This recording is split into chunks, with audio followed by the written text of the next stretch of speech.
The wedding planner's voice sounded crisp and ordinary at first, the kind of cheerful competence you forget after you hang up, until she reached the part that ripped the rug out from under me. "Mrs. Cabrera," she said, "I'm calling to confirm final details for the Bennett-Hale wedding." A brief shuffle of papers. "We did receive updated instructions from your husband yesterday.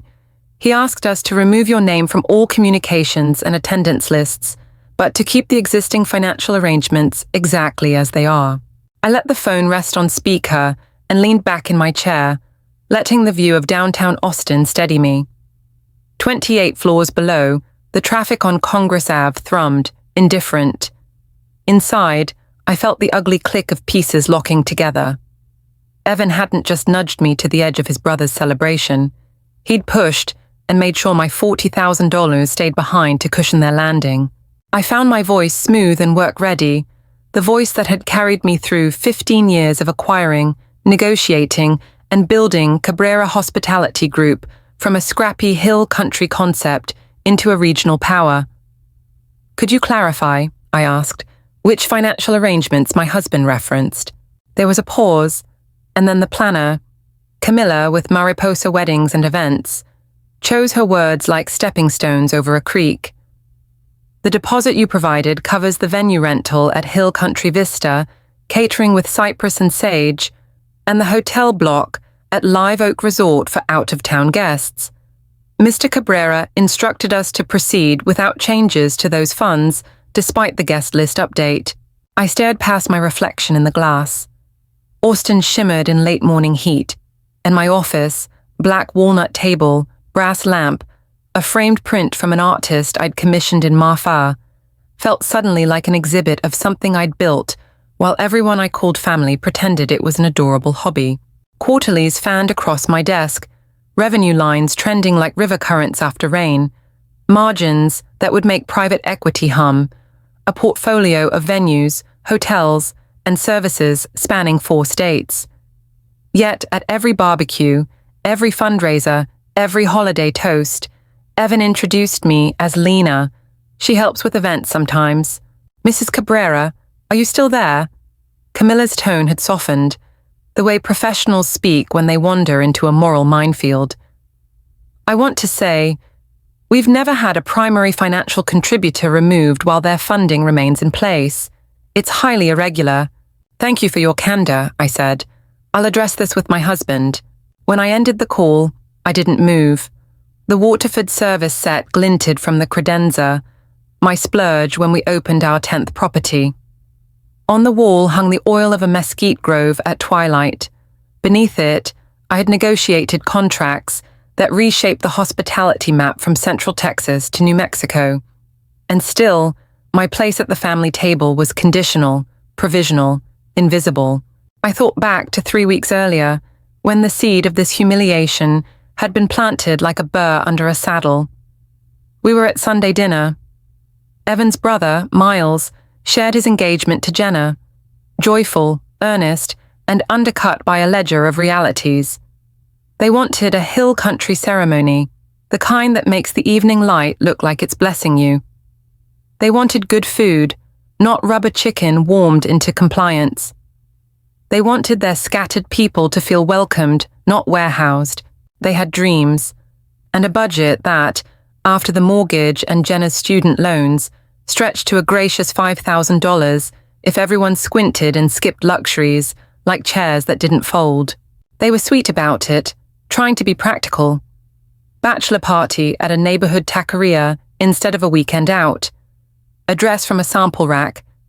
A reception at the community hall behind the Methodist church.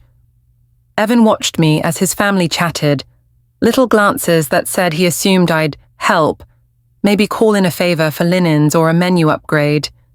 He never once considered that I could pay for the whole thing without checking a balance. I sat quiet, doing the math. Hill Country Vista at golden hour, with the wild oaks and that breeze that smells like cedar after dusk.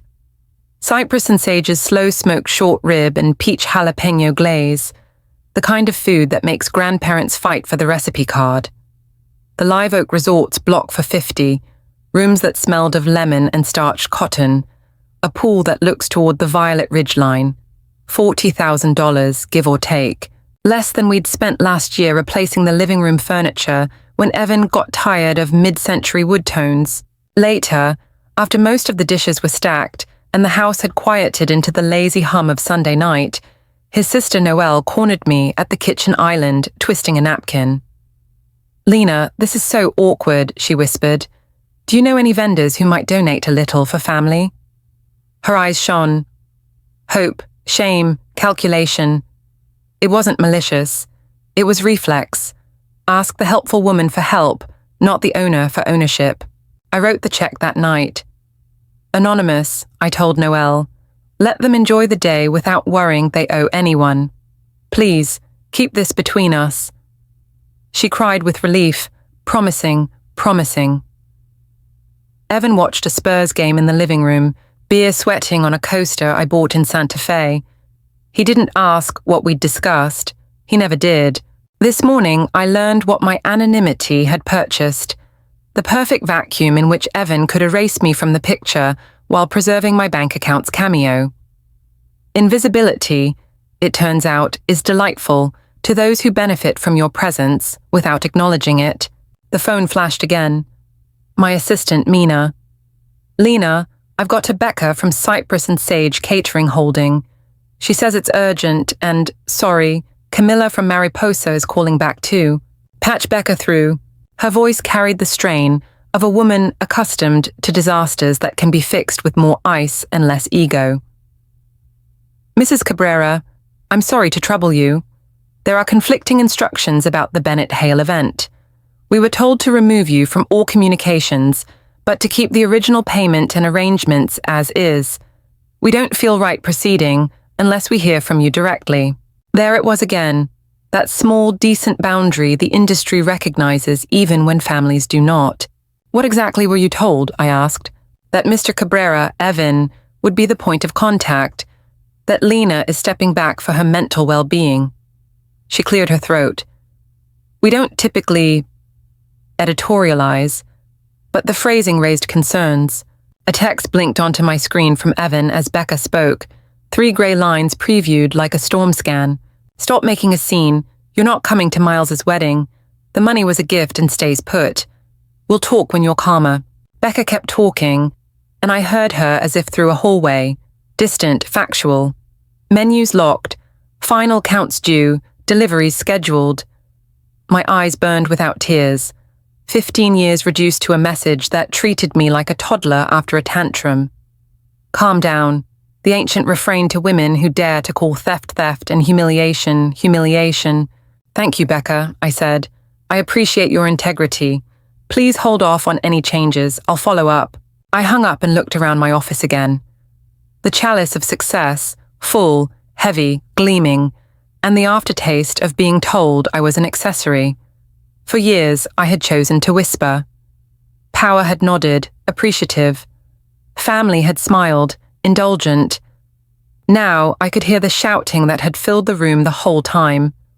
Others' needs, others' narratives, drowning out the woman who signed every check.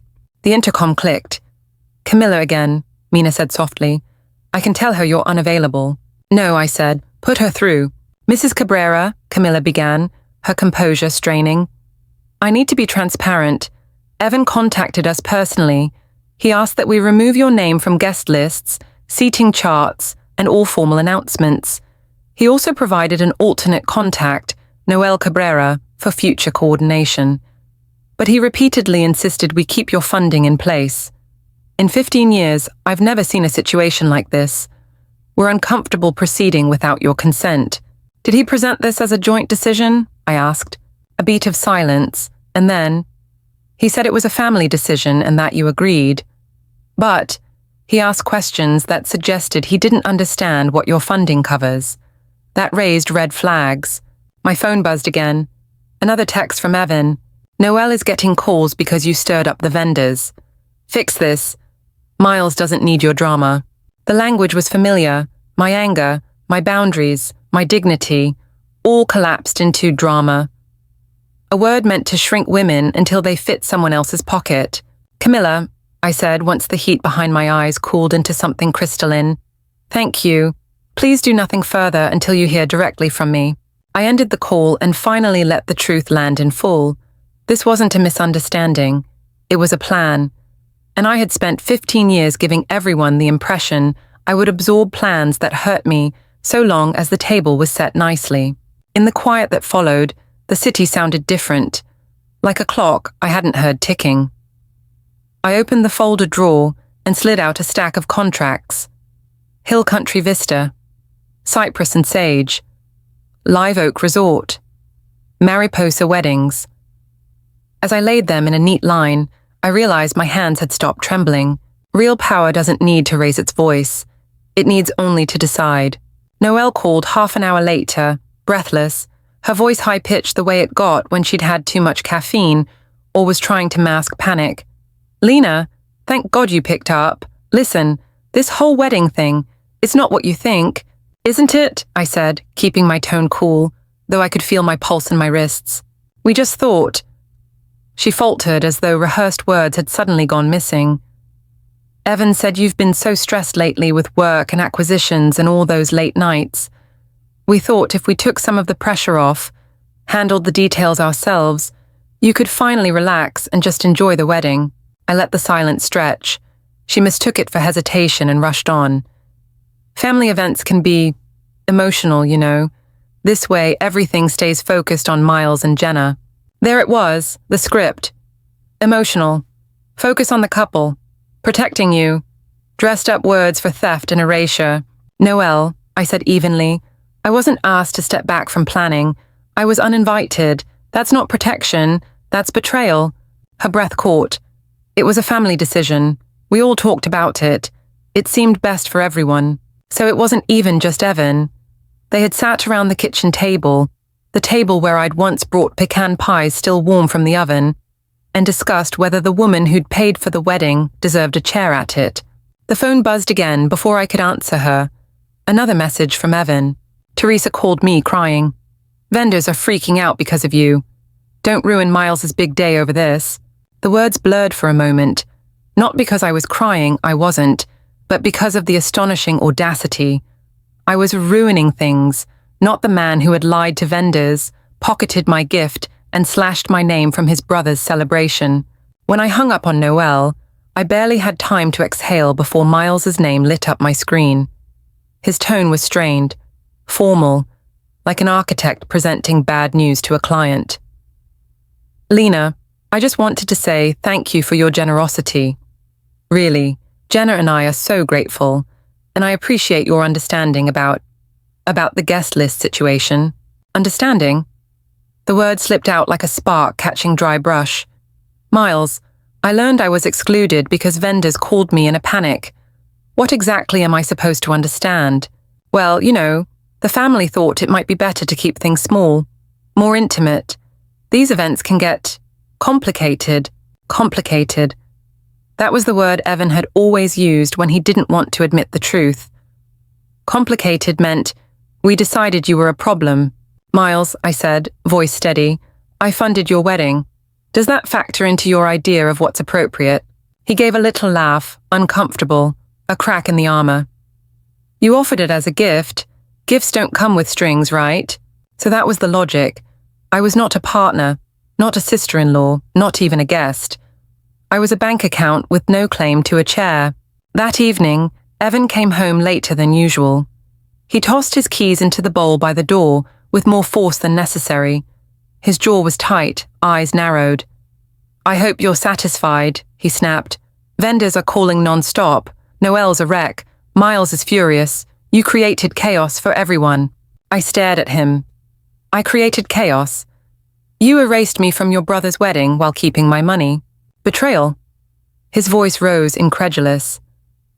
I was trying to keep things peaceful. You've let your success make you arrogant, Lena. You think paying for something gives you the right to control it. There it was. The kernel. 15 years of swallowed resentments had ripened into this moment. His disgust that my empire overshadowed his paycheck, his belief that my money was useful but my presence intolerable. You've lived in the house my success bought, driven the car my contracts paid for, enjoyed vacations planned with my points, my networks, my time.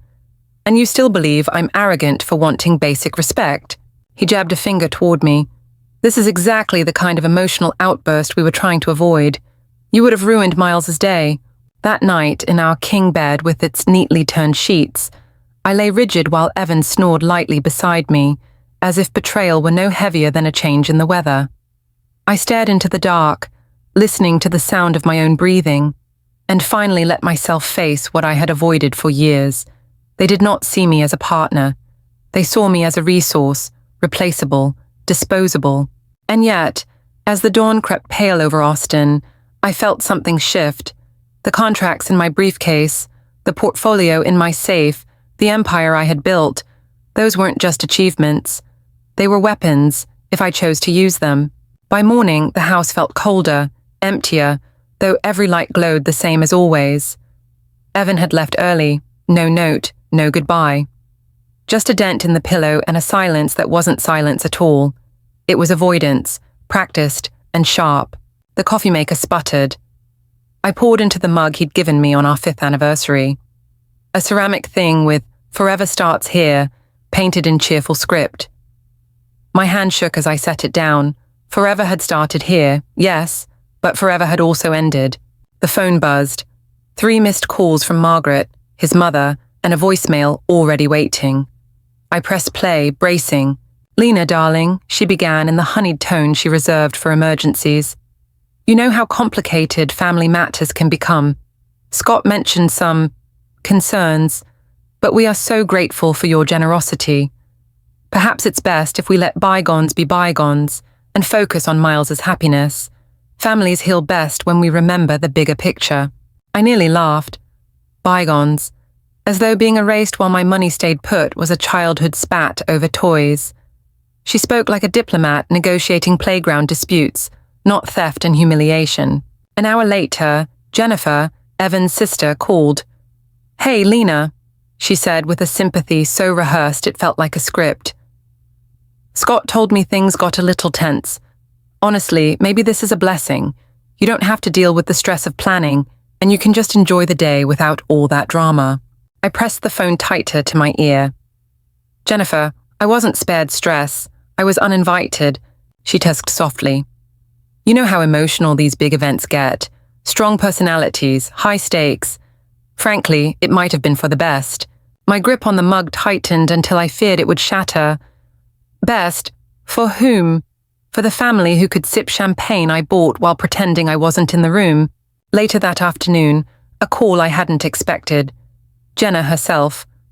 Her voice was warm, almost musical, with the exact balance of innocence and gratitude. "Lena, I just wanted to say thank you for being so understanding about the arrangements. I know how complicated these things can be. It really shows what kind of person you are. Putting our happiness first. Understanding. Again. They were weaving the word into a noose." She went on. "Miles keeps saying how lucky we are to have someone like you. Someone who doesn't need recognition to give so much. Recognition." I nearly dropped the phone. Evan had clearly briefed her, painting me as vain, petty, in need of applause. My anger wasn't about recognition. It was about dignity, and they had turned that into a flaw to justify erasing me. When I hung up, the weight settled like lead in my stomach.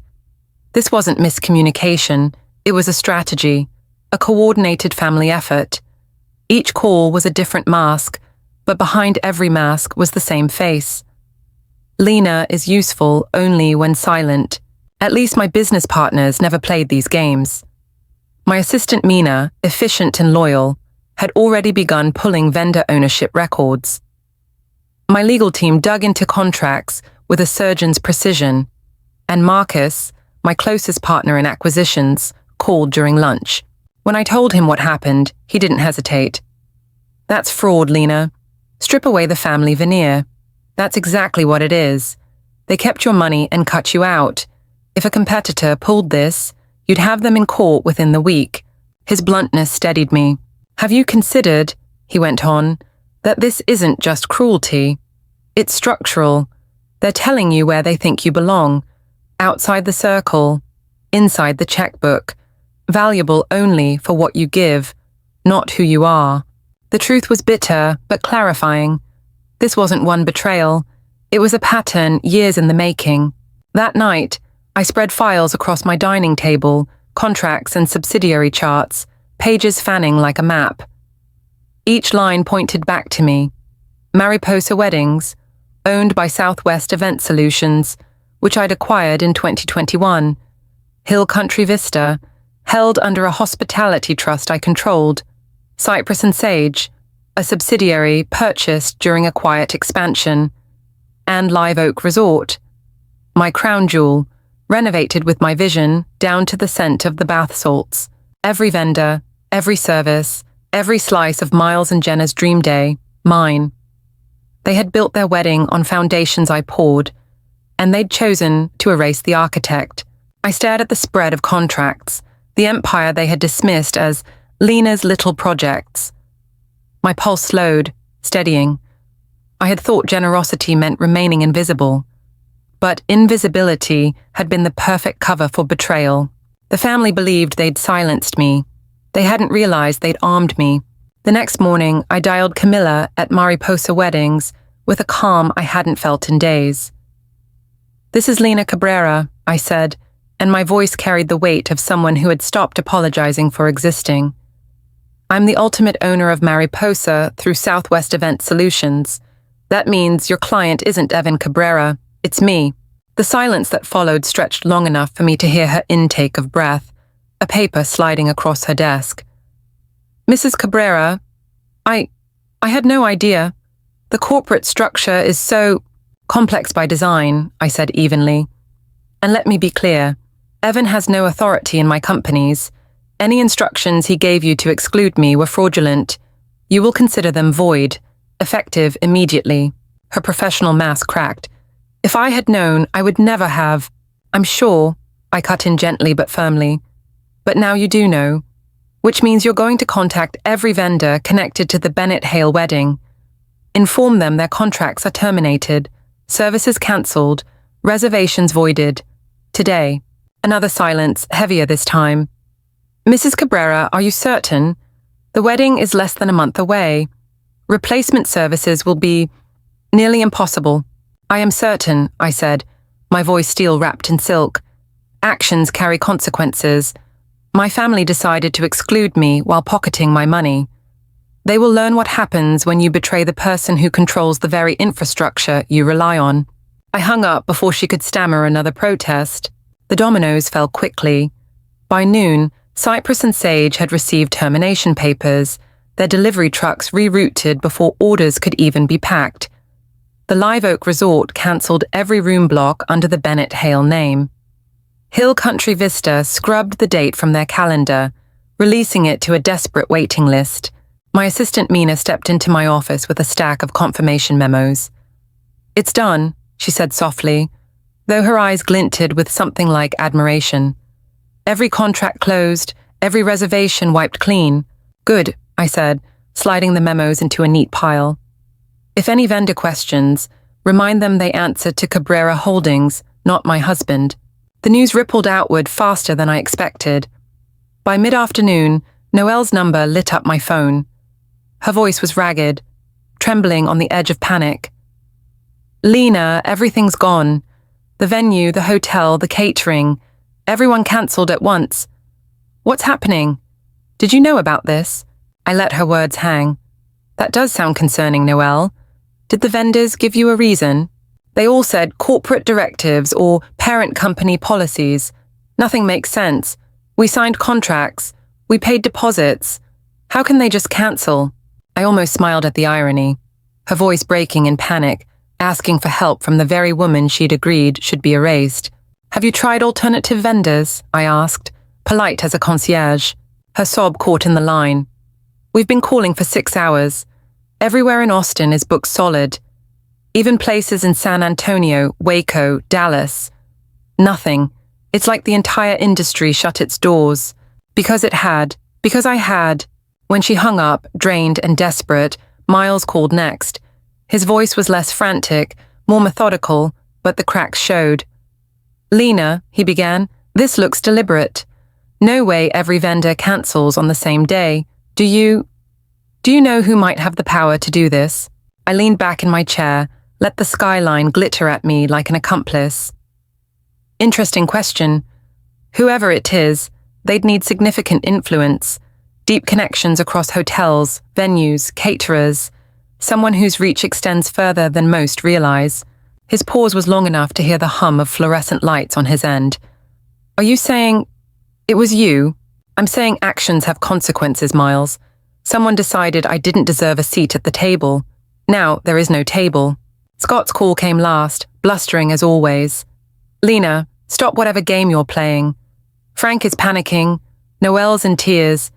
Vendors are calling me non-stop. This ends now. I almost laughed at the sheer gall. Game? You orchestrated my erasure while pocketing my money. The only thing ending is the illusion that I will keep funding betrayals. His voice rose, brittle with outrage. You're destroying your brother-in-law's wedding out of spite. This is exactly the instability we were protecting everyone from. There it was again. The circle of blame that always looped back to me.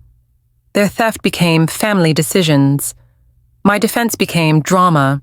You stole from me, Scott. You lied about me. And you call my response instability. No, this isn't hysteria. This is clarity. And clarity comes with consequences. The line went dead after that. I set the phone down and let the silence hum around me. For the first time in years, I wasn't invisible. I was undeniable. The fallout came faster than even I anticipated. By evening, my phone lit up like a Christmas tree with calls I didn't answer. First Noelle again, then Miles, then Evan's mother, then a number I recognized as the resort manager at Live Oak, likely calling to confirm what he already knew. Each voicemail carried a flavor of panic, confusion, outrage, desperation. Each one made me pour another glass of wine and let the storm gather without lifting a finger. By morning, the hospitality industry was already whispering.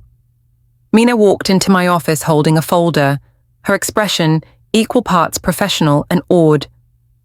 Mrs. Cabrera, you should know. Word is spreading. Vendors are talking. They're saying you dismantled an entire wedding in a single day. I took the folder, flipping through confirmations stamped with my company's seals. Every cancellation, every voided contract, tidy and absolute. Good, I said simply. The whispers grew louder by the hour. By midday, Marcus called again. Lena, do you realize what you've done? His tone wasn't critical. It was almost gleeful. 3 competitors reached out to me today asking about partnerships. They're terrified of you. They're saying you have the kind of control over the Texas market no one else even dreamed possible. They're not wrong, I replied, swirling my wine glass, watching the golden light ripple against the walls of my office. But here's the thing, Marcus went on. Your family thought you were playing house with events. Now, the entire industry knows you're playing chess with empires. His words lodged in me like a revelation.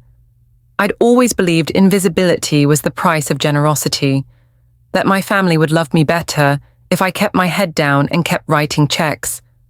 But what Marcus was saying, and what the industry was proving, was that visibility had been mine to claim all along. I just hadn't chosen to wield it. That evening, the calls from Evan's family shifted from panic to pleading. Margaret's voice on voicemail trembled with practiced calm. Lena, darling, surely we can resolve this. Think of Miles. Think of Jenna. They're young. They don't deserve to be punished for misunderstandings. Jennifer's came next. Lena, please. This has gotten so out of hand. You've made your point. Can't you just let it go now? And then Jenna herself, sounding fragile, almost tearful. We can't find another venue. Please, Lena, please don't ruin the happiest day of our lives. I sat in my quiet kitchen, listening one after the other. The Range Rover keys resting on the counter, the city lights blinking beyond the window. Every plea carried the same thread. They still didn't see what they had done. They thought I was ruining their day, not reclaiming mine. They still believed I owed them softness, patience, forgiveness without accountability. But then came the call I had been waiting for. Miles again, his voice low and strained, no longer polite. Lena, we know it was you. Just tell me, why? Why destroy everything we planned? I set my glass down, savoring the moment. I didn't destroy anything, Miles. I reclaimed what was mine.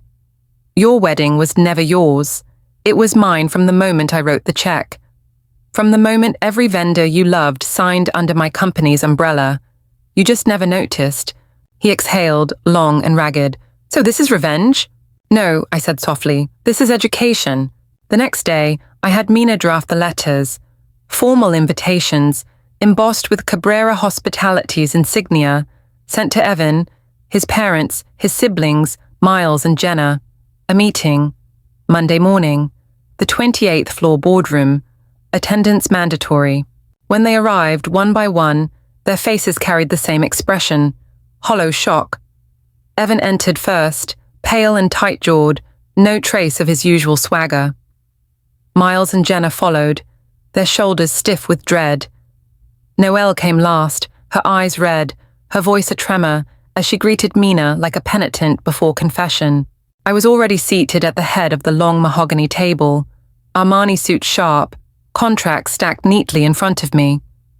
Behind me, the floor-to-ceiling windows framed the skyline, Austin sprawling out in morning light, like a kingdom I owned, and, in truth, I did.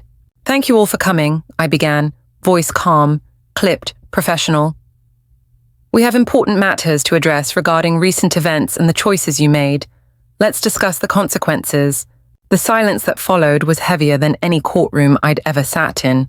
The silence in the boardroom pressed down like a weighted blanket. I let it linger, savoring the shift in power. These were the same people who had laughed over fajitas 3 weeks ago, calculating whether folding chairs might be good enough for Miles's wedding. The same people who had whispered behind my back about how Lena gets too intense with her business, and now they sat across from me, suddenly aware that the woman they'd dismissed held their entire celebration in the palm of her hand and had already crushed it. Miles was the first to break. His voice was steady, but his eyes betrayed him. Lena, I want to apologize, not just for myself, but for all of us. What happened was inexcusable. I should have said something when Evan suggested, I interrupted, my tone sharp but even. Miles, don't soften it. He didn't suggest, he executed. And you, along with everyone else, nodded. His throat bobbed as he swallowed, but he didn't argue. For the first time since this started, I saw something in his eyes that looked like shame instead of denial. Evan leaned forward, trying to reclaim ground. Lena, this wasn't personal. It was about family harmony. You can't seriously think I was trying to hurt you. I fixed him with a stare that could cut glass. You removed my name from the guest list. You told vendors I was unstable. You pocketed my $40,000 and erased me from the very event it funded. If that's not personal, Evan, then tell me. What would be? He bristled, jaw tightening. You're blowing this out of proportion. The intention was to keep the peace. I laughed then, cold, quiet, but genuine. Peace? You call theft peace. You call humiliation harmony. No, Evan, that wasn't peace. That was control. And you mistook my silence all these years for weakness. Noelle reached for my hand across the table, her voice shaking. We thought we were protecting you. You've been working so hard and sometimes you do get emotional. I pulled my hand back. Protecting me, by erasing me, by telling strangers I was unstable. My voice cut through the air like a blade. Say it plainly, Noelle. You all decided I was valuable enough to fund your dream, but not valuable enough to sit in the room. And you believed I'd never notice, or worse, that I'd swallow it quietly, because that's what I've always done. Jenna shifted in her seat, her carefully composed expression cracking. Lena, we're sorry, truly. We didn't realize. I raised a hand, silencing her. Don't insult me with didn't realize. You realized perfectly. You just thought there would be no consequence. Evan slammed his palm on the table, his voice rising. So what? You're going to hold us hostage? You destroyed Miles's wedding just to make a point. Congratulations. Everyone's miserable. Is that what you wanted? The calm that filled me was almost intoxicating. No, Evan. What I wanted was respect. What I got was betrayal. So I gave you a gift in return, clarity. You now understand that I am not disposable, and you'll never forget it. I stood then, letting the height of the room work in my favor, the skyline glowing behind me like an empire on fire. You want your wedding back? Fine. Here are the terms. I slid a folder across the table. Inside, typed in crisp black ink, were the conditions. A $75,000 advance, non-refundable, to cover all future expenses. Formal written apologies from Evan, Noelle, Margaret and Jennifer, acknowledging their actions as betrayal. Public recognition during the wedding reception, in front of every guest, of what nearly destroyed the event. The room went still, the only sound the faint hum of the air conditioner. Evan's face flushed red, his voice sputtering. You can't be serious. I am, I said, my tone flat, unyielding. These are not negotiations. They are terms. You have 48 hours to decide whether Miles and Jenna will have a wedding, or whether they will explain to 60 guests why there is no celebration at all. Miles's eyes darted to Evan, then back to me. I saw the war playing out inside him, the pull of loyalty, the sting of shame, the weight of responsibility. Finally, he whispered, 48 hours. Yes, I replied, gathering the contracts into a neat stack. And remember, I don't bluff. I left them in that sterile silence, the skyline behind me burning brighter than any church candle ever would. The next 2 days crawled forward, with a quiet I hadn't known in years.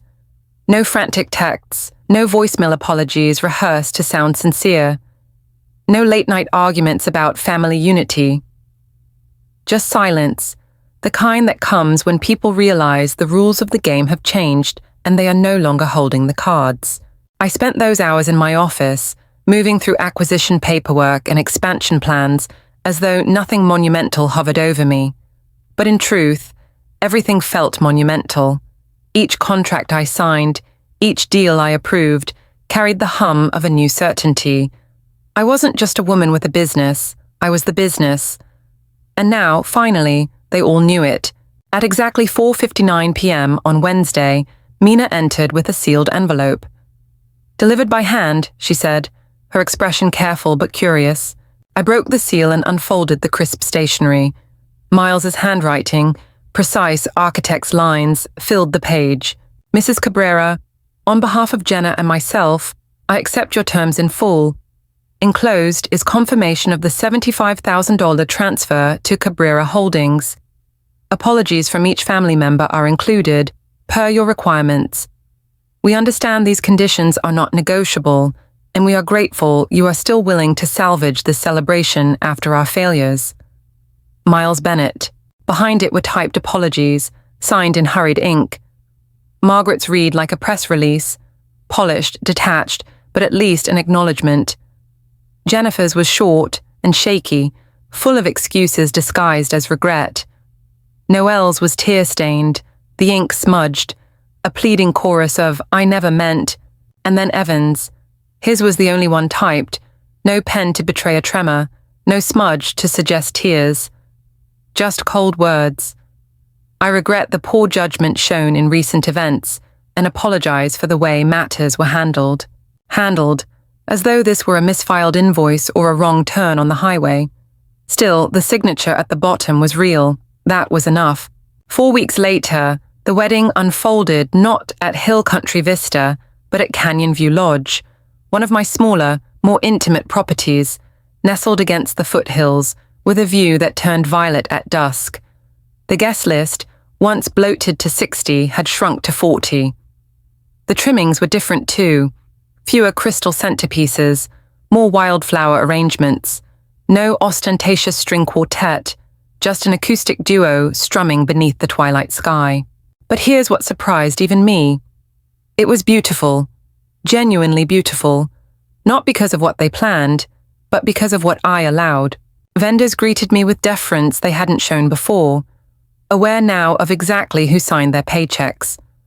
My assistant Mina shadowed me discreetly, managing details as though this were another high-stakes corporate gala. And for once, I wasn't invisible, I was recognized. During dinner, Miles stood, glass trembling in his hand. His voice carried across the smaller room, steady but thick with emotion. Before Jenna and I exchange vows, I need to acknowledge someone without whom this day wouldn't exist. Lena Cabrera didn't just fund our wedding, she saved it. She saved us, from our own mistakes, from our lack of gratitude. Her generosity and strength are lessons we will carry into our marriage. The applause that followed wasn't polite. It was sustained, heartfelt, almost reverent. Even guests who didn't know the full story understood they were witnessing something rare, respect, publicly given to a woman who had been denied it for too long. Jenna rose then, her eyes glassy, her voice softer but genuine. I owe you an apology, Lena. We all do. We took your gift and treated it like an entitlement. We excluded you when we should have honored you. I'll never forget the grace you've shown in giving us this day anyway. The words didn't undo the betrayal, but they were something, a beginning. Across the room, Evan sat stiff in his chair, silent, his smile strained. He didn't toast me. He didn't apologize aloud. But he didn't speak over me either. For the first time in 15 years, he understood what it meant to sit in my shadow. And I found, to my surprise, that I liked the view. The night of the wedding ended with the mountains bathed in colors no decorator could ever recreate. Violets and golds bleeding into indigo, a sky so vast it seemed to swallow every human misstep below. Miles and Jenna danced their first dance barefoot on the flagstone terrace, the cool evening air wrapping around them like a blessing. Guests clapped along, laughter spilling into the desert night. For once, it didn't feel like a performance. It felt human. I stood near the back of the terrace, a flute of champagne in my hand, watching it all unfold. People who'd spent weeks whispering behind my back now sought me out, not with apologies exactly, but with a careful reverence.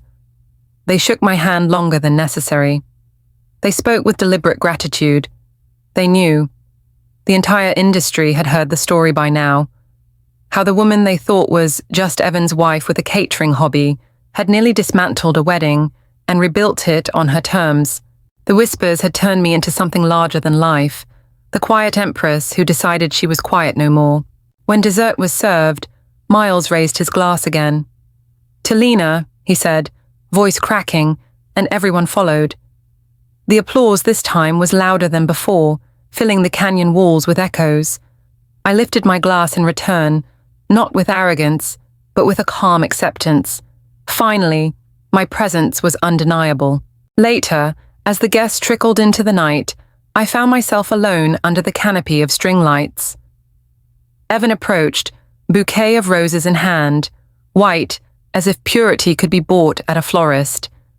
His tux jacket hung loosely from his shoulders, his eyes rimmed with exhaustion. Lena, he began, his voice lower than I'd ever heard it, almost fragile. We need to talk about us. I kept my gaze steady, the stem of the glass cool between my fingers. I know I've made mistakes, he said quickly, stumbling over the words like a man rehearsing a speech. But 15 years has to mean something. We can work through this. Counseling, compromises, whatever it takes. We built a life together. Don't throw it away over one mistake. I almost laughed. One mistake, I said softly. Evan, this wasn't a slip of the tongue or forgetting an anniversary. This was calculated. You erased me. You lied about me. You stole from me. And then you told the world I was unstable. That's not a mistake. That's who you are when you think no one's watching. He flinched, as though the truth had struck him like a slap. I didn't mean to. You did mean to, I interrupted, my voice low, sharp as glass. And the saddest part is, you thought I wouldn't notice. You thought I'd keep being the invisible checkbook who smiled politely while you introduced me as the woman who helps out with events. His jaw tightened, eyes darting away. He set the roses down on a table between us, the petals luminous under the string lights. Don't make a permanent decision while you're angry, he pleaded. We can rebuild trust. I stepped closer, the scent of roses sharp in the night air. I'm not angry anymore, Evan. I'm awake. And there's no rebuilding something that was rotten from the start. I left him standing there, his flowers wilting in the cool desert air, while the stars above burned brighter than any promise he could ever make. The morning after the wedding, the house felt different, lighter, as though something had been cut loose during the night. Evan wasn't home when I came downstairs. His side of the bed was cold, his tie draped across the chair like a discarded excuse. The kitchen smelled faintly of roses, the bouquet he'd tried to buy forgiveness with, but the blooms already sagged, petals curling at the edges. I poured coffee into that old anniversary mug again, the one with "Forever starts here," and realized how bitterly ironic it had become. Forever had ended here. My phone buzzed on the counter. 3 missed calls from Evan's mother, 1 voicemail. I pressed play, bracing myself. "Lena," Margaret began, her voice the same careful tone she used when scolding children without sounding harsh. "We're all so grateful for what you did yesterday. Truly. But perhaps now it's time to put all this unpleasantness behind us. Miles is married. Jenna is happy. Let's keep the bigger picture in mind. Family is what matters most. Family." I let the word roll around in my head like a stone.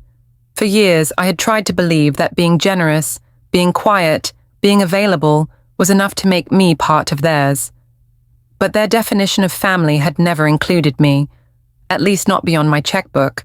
By noon, Jennifer called, her voice syrupy with forced sympathy. "Lena, I know things got complicated, but maybe, in a way, this was a blessing. Weddings are stressful, emotions run high. You were spared all that. Maybe it's time to be thankful. Thankful for being erased, for being lied about, for being treated as a resource instead of a human being." I didn't respond. The calls kept coming through the week. Margaret again, Noelle in tears, even Jenna, who spoke with the practiced innocence of someone who wanted to sound pure while sidestepping accountability. "We're just so grateful you put us first," she said sweetly, as though my exclusion had been some noble sacrifice rather than the product of their betrayal. But the most telling moment came not from them, but from Frank, the one person I hadn't expected to hear from at all. He texted me a photo of himself and Jenna cutting their cake, their smiles broad, their hands entwined on the knife. Beneath it, a message.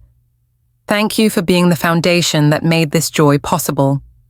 We'll never forget what you taught us about strength and dignity." That contrast told me everything. Evan was still spinning narratives to minimize what he'd done. His family was still layering betrayal in euphemisms. But Miles, finally, had learned something. Evan, on the other hand, doubled down. He came home one night with that familiar edge of indignation, dropping his briefcase hard enough to rattle the silver bowl on the console. "I hope you're satisfied," he said, his voice clipped. "You embarrassed this family. Vendors are talking. My mother's furious. All because you couldn't keep your emotions in check." I looked at him, feeling nothing but a hollow sort of clarity. "No, Evan, I'm satisfied because, for once, everyone knows exactly who I am, and exactly who you are." He blinked, confused by my calm. For 15 years, he'd been prepared for my silence, my compromise, my willingness to patch things together. But calm clarity, that unnerved him more than shouting ever could. That night, I lay awake while he snored beside me, my mind moving through the practicalities, documents, keys, essentials. What mattered to me could fit neatly into the back of the Range Rover. 15 years of marriage could be packed into boxes in a matter of hours. The rest, what was his, what was ours, what was never truly mine, could stay behind. When dawn bled through the blinds, I knew I wasn't just leaving a man, I was leaving an illusion. The decision to leave was not dramatic. There were no slammed doors, no shattering dishes, no final screams hurled into the night. It was quiet, deliberate, like sliding a final piece into place in a puzzle I had been assembling for years without realizing it. By Saturday morning, the Range Rover was packed. 2 hours had been enough. Legal documents, jewelry that carried my grandmother's initials, a few pieces of clothing I actually loved, and the bottle of Bordeaux I had been saving for someday. The rest, the furniture Evan claimed he picked, the the crystal he bragged about but never bought. The photographs, where my smile looked more like endurance than joy, could stay.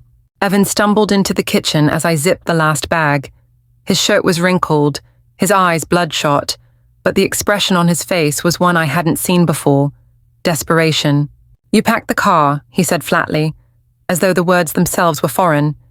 His gaze darted between the keys on the counter and the roses, now wilting in their vase. "Lena, don't do this. Please don't make a permanent decision while you're still processing." I poured coffee into a travel mug and screwed the lid tight. "Evan, I've been processing for 15 years. Quietly, patiently. That time is over." He dragged a hand through his hair, exhaling hard. "We can fix this. Counseling, mediation, whatever you want. You can't just walk away from everything we built." I met his eyes. "We didn't build it, Evan. I did. And you spent 15 years convincing yourself it was yours." He flinched. His mouth opened, closed again, like he was searching for words that had always worked before. The dismissals, the minimizations, the reframing of my outrage as drama. But they all failed him now. My phone buzzed on the counter. A new text from Miles. "Sarah and I are starting a scholarship fund for hospitality students. We want to honor what you taught us. That success comes with responsibility. Thank you again." I held the screen toward Evan. "That's what accountability looks like. Maybe you should take notes." His jaw tightened, eyes narrowing. "This is different. Frank wasn't responsible for the family decisions." "No," I said softly, sliding the phone into my pocket. "But he learned from them. You didn't." I picked up my purse and keys, the weight of finality pressing against my chest, not crushing, but clarifying. "Where are you going?" Evan's voice cracked as he followed me to the garage door. "Away," I said simply. "Away from you. Away from your family. Away from people who confuse generosity with weakness." He reached out, as though to grab my arm, then let his hand drop. "Lena, please." But I didn't look back. Because I had already spent 15 years looking back, making excuses for behavior that should have ended the first time it appeared. The garage door opened with its low mechanical hum, sunlight spilling into the cool shadows. I slid behind the wheel, the engine purring to life with a confidence I wished I'd allowed myself years ago. In the rearview mirror, Evan stood in the doorway, small and fragile against the vast desert morning. I eased down the driveway, the tires crunching against gravel, each turn of the wheel carrying me further from the life I had outgrown and closer to the one I would finally claim for myself. For the first time in years, I didn't feel invisible. I felt free. 3 months later, freedom had a different shape than I imagined. It wasn't loud or dazzling, not champagne-popping nights or impulsive trips to Paris. It was quieter, steadier, like breath finally drawn without weight on my chest. Cabrera Hospitality had moved into its new headquarters in Scottsdale, a glass and steel beacon that reflected the desert sun like a jewel.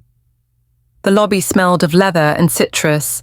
The walls displayed awards I'd once hidden in storage because Evan said they made me look showy.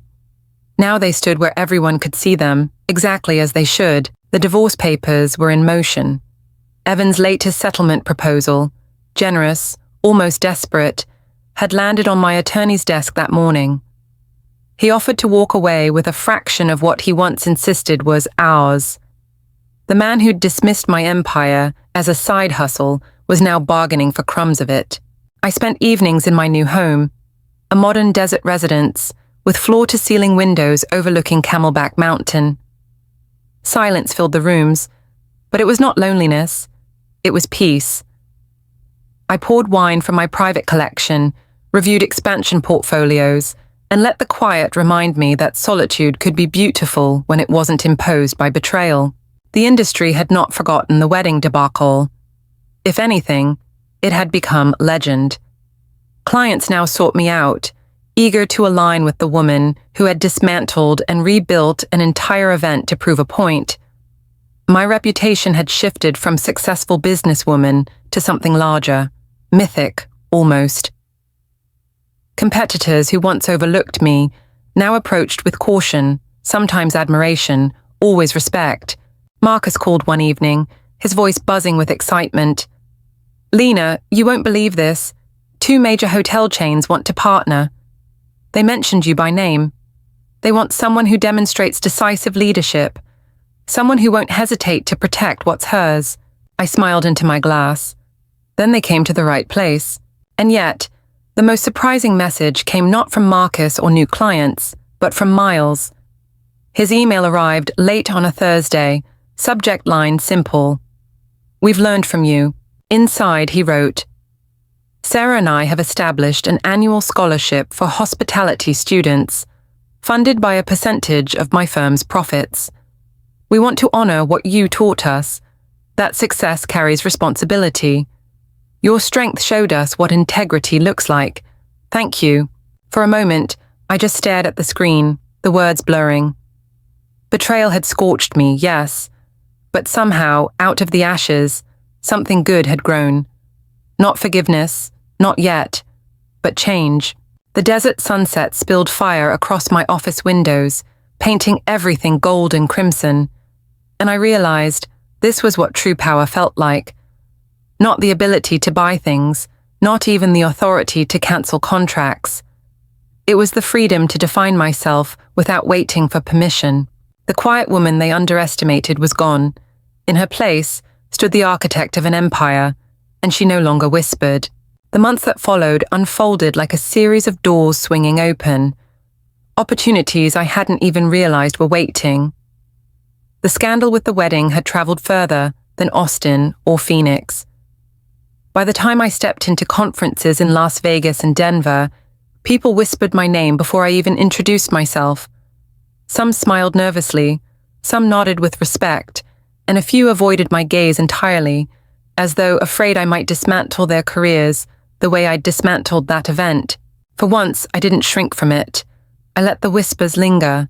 I let my presence speak louder than explanations. Meanwhile, Evan grew smaller in the rearview mirror of my life. His texts came less frequently, each one shorter than the last.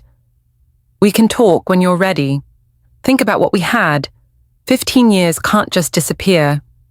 They carried the desperation of a man who finally realized the train had left the station without him and that it wasn't coming back. I never replied. Instead, I poured my energy into the future. Marcus and I finalized acquisitions that expanded Cabrera Hospitality's reach into Nevada and Colorado. Our Scottsdale headquarters buzzed with ambition, a place where my employees walked taller, prouder, because they knew they worked for someone who had proven her strength on the most personal battlefield imaginable. At night, I would sometimes step out onto the balcony of my new home, glass of wine in hand, the desert stretching out beneath me like an endless canvas. Solitude no longer frightened me. It steadied me. The silence, once suffocating, had become a luxury I hadn't known I was missing. One evening, my assistant Mina knocked softly on my office door. "Mrs. Cabrera," she said, slipping in with a smile, "the governor's office called. They'd like you to keynote the state's business summit next quarter." I set down my pen, looking at her, at the skyline beyond her shoulder, at the life I had built brick by brick, scar by scar. A keynote address. Me, the woman who once bit her tongue at family dinners so her success wouldn't bruise fragile egos, was now being asked to teach others how to lead. "Tell them yes," I said, and the words filled me with something warmer than triumph.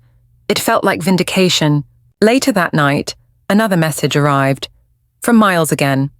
A photo of the first student who'd been awarded their scholarship. A young woman, bright-eyed, standing in front of a university banner. Beneath it, his words. "This is because of you. Thank you for showing us how to turn mistakes into something better." I held the phone for a long time. That was the piece no one expected. From betrayal had come not just strength, but a legacy. The desert sun dipped below the horizon, setting the mountains on fire. And I knew I hadn't just survived betrayal. I had transformed it into power, into respect, into something no one could take from me again. By the end of that year, the story had taken on a life of its own. It was no longer just whispered at vendor dinners or in quiet boardrooms. It had become legend, reshaped with each retelling. Some said I had cancelled every wedding in the city just to prove a point. Others swore I owned half the state's venues outright and used them like chess pieces. The details twisted, but the core remained intact. I was not to be underestimated. What fascinated me was how quickly perception changed once people understood the truth. The same industry peers who once called me Evan's wife with a catering hobby now introduced me as the woman who owns the Southwest. And though exaggeration never sat well with me, I allowed it. After all, myths often served a purpose. They warned others what reality had already proven. One afternoon, Marcus and I sat in the Scottsdale boardroom, floor-to-ceiling glass reflecting the desert sky. He slid a folder across the table. 3 competitors want to discuss mergers, and 2 hotel chains are offering management contracts. They're not coming because of numbers, Lena. They're coming because of you. I flipped through the proposals, noting the generous terms. Good, I said. Then let's make them work for it. Marcus grinned. You know, I think they're more afraid of disappointing you than losing money. That evening, I thought about his words as I drove home. The desert, unfolding around me in long stretches of ochre and gold. Fear and respect were cousins, yes, but I wanted something more enduring, not intimidation, recognition. At home, the silence greeted me like an old friend.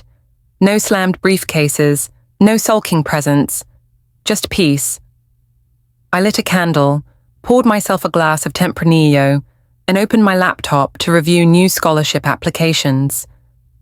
Each story, each hopeful student, reminded me why Miles's decision had moved me so deeply.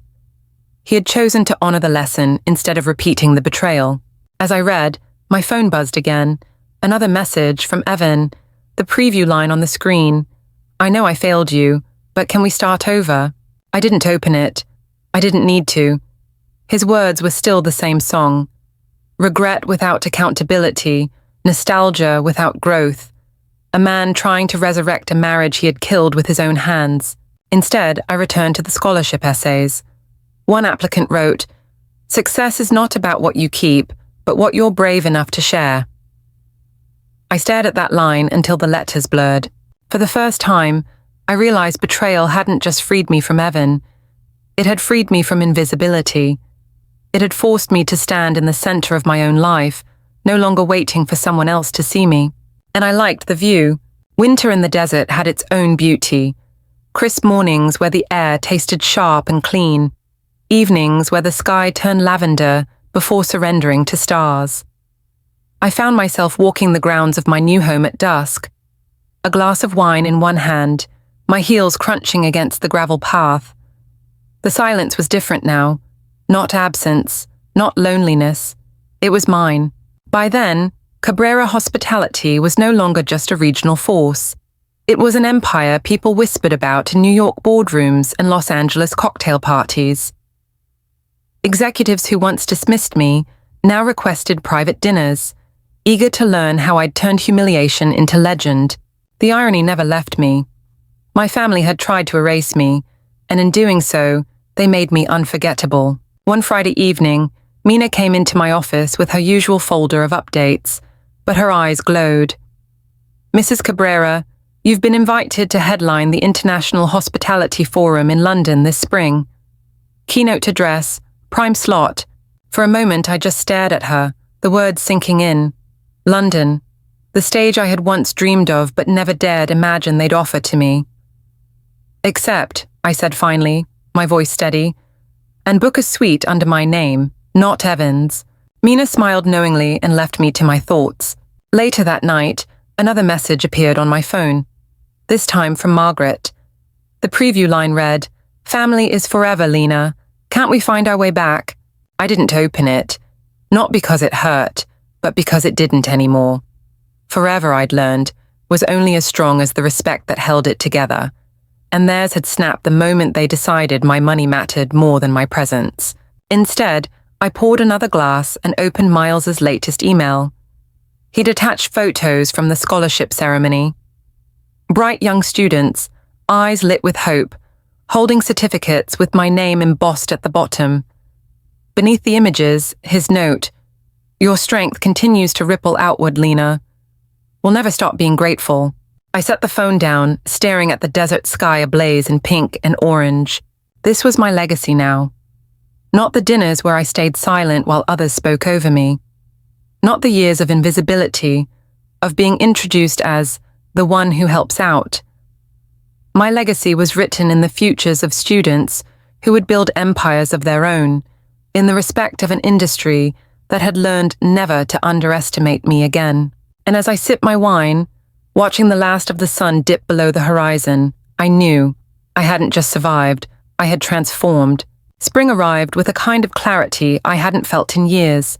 The desert wildflowers burst in waves of gold and violet across the foothills, and I found myself driving with the windows down, breathing air that no longer felt heavy with compromise. Scottsdale glittered on the horizon, not as a cage, but as a launch pad. The London keynote loomed closer, and preparations filled my days. Speech drafts, interview requests, strategy meetings with Marcus about which alliances to entertain and which to reject. For once, the spotlight didn't make me shrink, it made me taller. Evan, however, still hadn't given up. His attorney sent another proposal, reduced alimony, a plea for amicable division. The language was cold, but beneath it was the same desperation. Let me cling to you, even as you walk away. My lawyer asked if I wanted to respond. I didn't. Some endings don't require commentary. The night before, I was set to fly out for a business trip. I opened another email from Miles. A photo this time. His firm had broken ground on a new community center, a project partly inspired by the scholarship fund. His note read, "We're trying to be better, Lena. We're trying to live up to what you showed us." For a long time, I stared at it, the weight of contradiction pressing against my chest. The same family who had once conspired to erase me was now, in part, reshaped by me.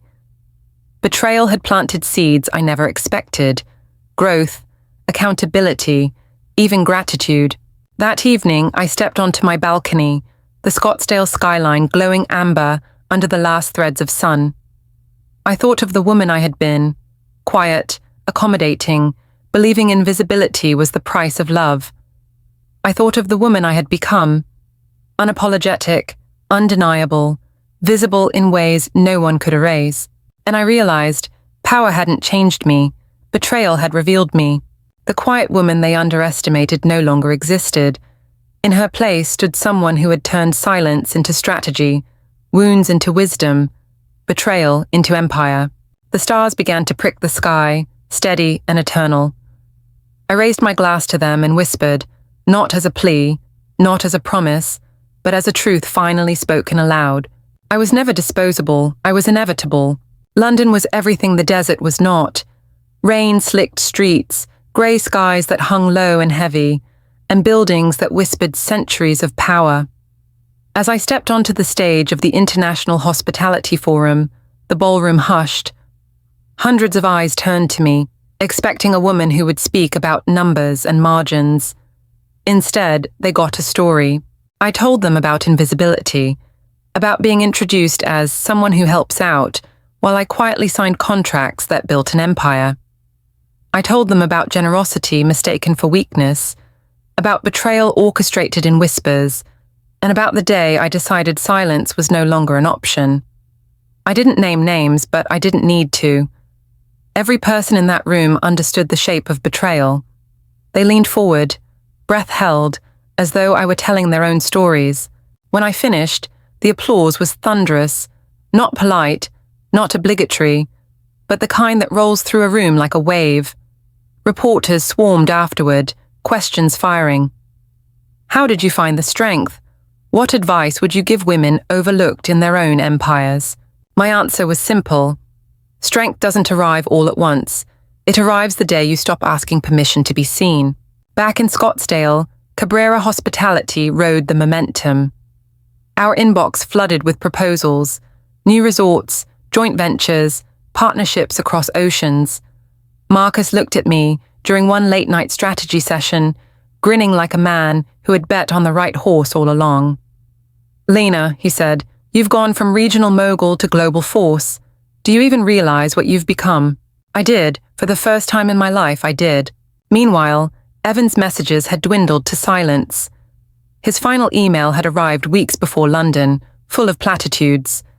15 years has to mean something. We can't erase that. I never answered. Some silences are heavier than words. The only family voice that still reached me was Miles's. His updates about the scholarship fund became regular, almost ritual. Photos of students in caps and gowns, notes about how their futures were changing. His tone had shifted from guilt to gratitude, from shame to pride. He had learned, and that, more than any apology, was enough. One evening, standing on my balcony as the desert wind pressed cool against my face, I realized the transformation was complete. I no longer thought of myself in contrast to Evan or his family. I no longer measured my worth by what they failed to see. My life was no longer reaction, it was creation. The betrayal had once felt like a death, but it had given birth to someone new. A woman who did not whisper, who did not wait, who no longer lived on the margins of her own story. And as the sun bled into the horizon, setting the desert aflame, I smiled at the truth that now defined me. They had tried to erase me. Instead, they wrote me in bold. By summer, the legend of that wedding had traveled far beyond the industry. I heard it in fragments at cocktail parties in Manhattan, at charity galas in Los Angeles, even whispered in hushed tones at a rooftop reception in Tokyo. Each version was more dramatic than the last. Some swore I had bankrupted every vendor in Texas overnight. Others claimed I'd walked into the church mid-ceremony and shut off the lights myself. The embellishments didn't bother me. Stories grow, and this one grew in the direction I needed it to. I was no longer invisible. Back home, the Scottsdale headquarters thrummed with energy. Employees spoke of expansion into Mexico and Europe as though it were inevitable. Investors who once ignored me now waited weeks for a meeting. Competitors who had once smirked in boardrooms now avoided eye contact, offering handshakes that lingered with nervous sweat. It would have been easy to let the revenge define me, to become the woman who destroyed her family to make a point. But revenge had never been the point. Visibility was, respect was, and I had them now, in spades. One evening, Marcus stopped by my office, dropping a thick folder onto my desk. 2 Fortune 500 chains, he said. Both want long-term partnerships. They're not courting Cabrera hospitality, they're courting you. I traced the edge of the folder with my fingertips. Then let's remind them I don't do business halfway. He grinned. That's why they're here. At night, in the solitude of my home, I often thought back to that kitchen table 3 weeks before the betrayal broke open. Noelle wringing her napkin, Miles frowning over numbers, Evan glancing at me like I might throw them a bone. They had no idea that the woman sitting quietly with folded hands already owned the dream they were describing. They hadn't just underestimated me. They'd erased me before I even entered the room. And yet here I was, months later, holding more power than they could ever imagine. Occasionally, texts from Evan still slipped through, short, pleading bursts. I miss you, we can start again. Please answer. Each one was a stone skipped across the surface of my calm. They barely left a ripple anymore. The last text I received, I didn't even open. I deleted it before the preview line could sting. Instead, I opened an email from Miles. Another photo, this time of a young man in a graduation cap holding a scholarship certificate. His message, "This is your legacy, Lena. Not what they tried to take from you, but what you chose to give anyway." For the first time, I believed him. As I stood on my balcony, the desert sky deepening into sapphire, I realized that betrayal had been the fire, and I, the steel that emerged from it, sharper, stronger, unbreakable. Autumn settled over the desert like a velvet cloak.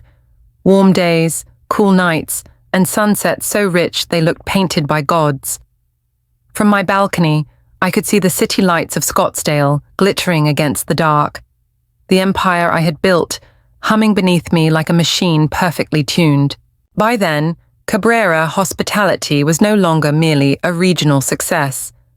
We had signed management contracts with 2 international hotel groups, expanded our portfolio into Mexico, and begun negotiations for a foothold in Europe.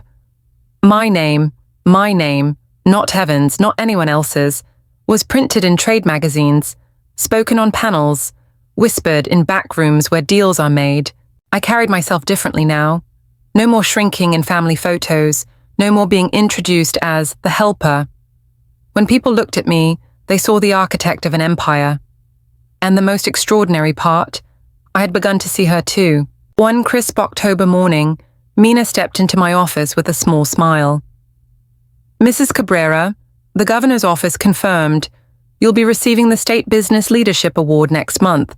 I set my pen down, a rare pause. "Is that so?" "Yes," she said. "They want you to speak about resilience, about turning setbacks into strength." Resilience. The word tasted bittersweet. Once, I had thought resilience meant swallowing hurt in silence, bending so others would not break. Now I knew better. Resilience wasn't hiding. It was rebuilding, louder, stronger, visible. That night, I found myself rereading Miles's latest letter. He and Jenna had expanded their scholarship contributions, partnering with Cabrera Hospitality to fund internships at my properties. His words were simple. "We can't undo what happened, Lena, but we can grow from it. You taught us that." It struck me then how betrayal had forced growth in places I never expected. Not just in me, but in them. Even in Miles. He had been silent when silence hurt most, but he had chosen a different path afterward. That, at least, gave me a measure of peace. Evan, on the other hand, had faded into a kind of echo. His texts had stopped. His name no longer popped up on my screen like a wound reopening. I didn't know if he had given up or simply run out of words. Either way, I no longer cared.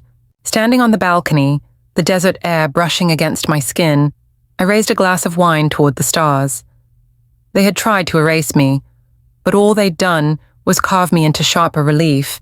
And as the night deepened, I whispered to myself, steady and certain, I am not what they allowed me to be.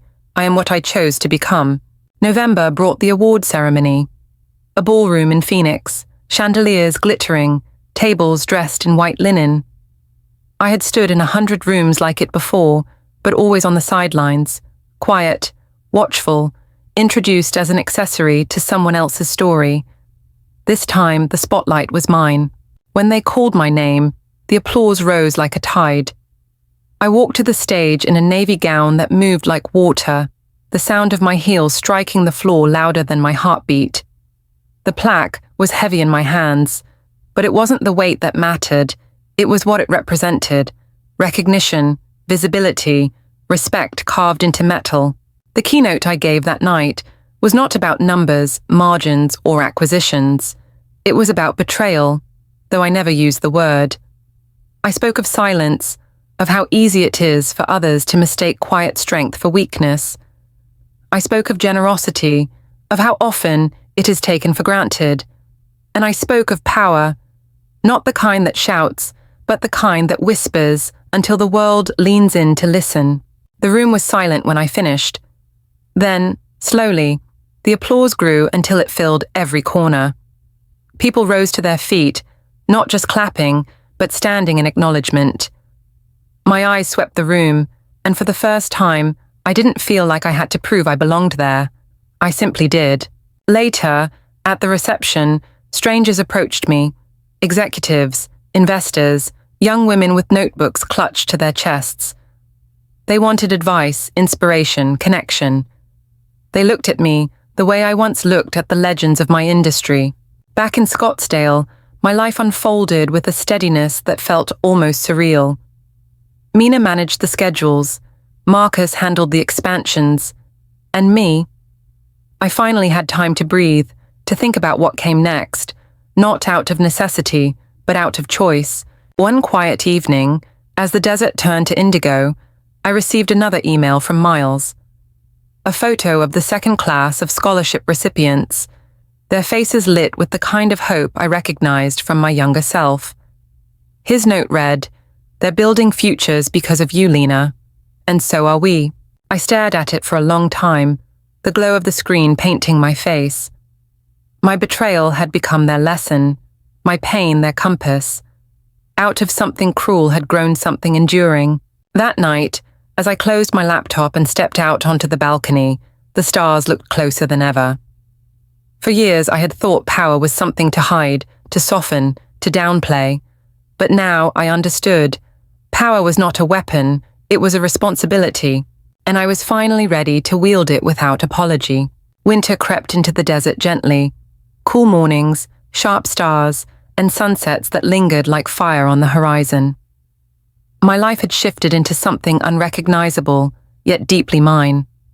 Cabrera hospitality thrived, its influence stretching across states and now into countries that once felt distant dreams. My name appeared in trade publications, beside words like visionary and empire builder. The irony was not lost on me. I had been invisible at family dinners, but on the global stage, I was undeniable. Evan had become a ghost. The divorce papers were nearly finalized, his lawyer's tone subdued now, stripped of earlier arrogance. I didn't need to gloat. Watching him fade from the center of my life was victory enough. He had once told me I was too emotional to be trusted with family decisions. Now, his signature scrawled across documents that severed him from everything he once believed he controlled. One evening, after a long day of negotiations, I sat on my balcony with a glass of Tempranillo and reread an email from Miles. He and Jenna had hosted their first scholarship gala, raising additional funds from local firms. His words were simple but sincere. "You turned betrayal into opportunity, Lena. We're trying to follow your example." I let the words settle over me. Months ago, their voices had been the chorus of my erasure. Now, at least one of them had learned. Growth did not erase the past, but it softened its sharpest edges. The desert air was cool on my skin, the silence full rather than empty. For the first time in 15 years, I lived without waiting for someone else to validate me. I no longer asked for a seat at the table. I owned the table and the building it sat in. I raised my glass to the stars, steady and sure. "They tried to write me out," I whispered, the words steady as stone, but I rewrote the story. And as the night stretched wide and endless, I felt the finality settle. Not just the end of a marriage, not just the end of invisibility, but the beginning of a life lived entirely on my terms.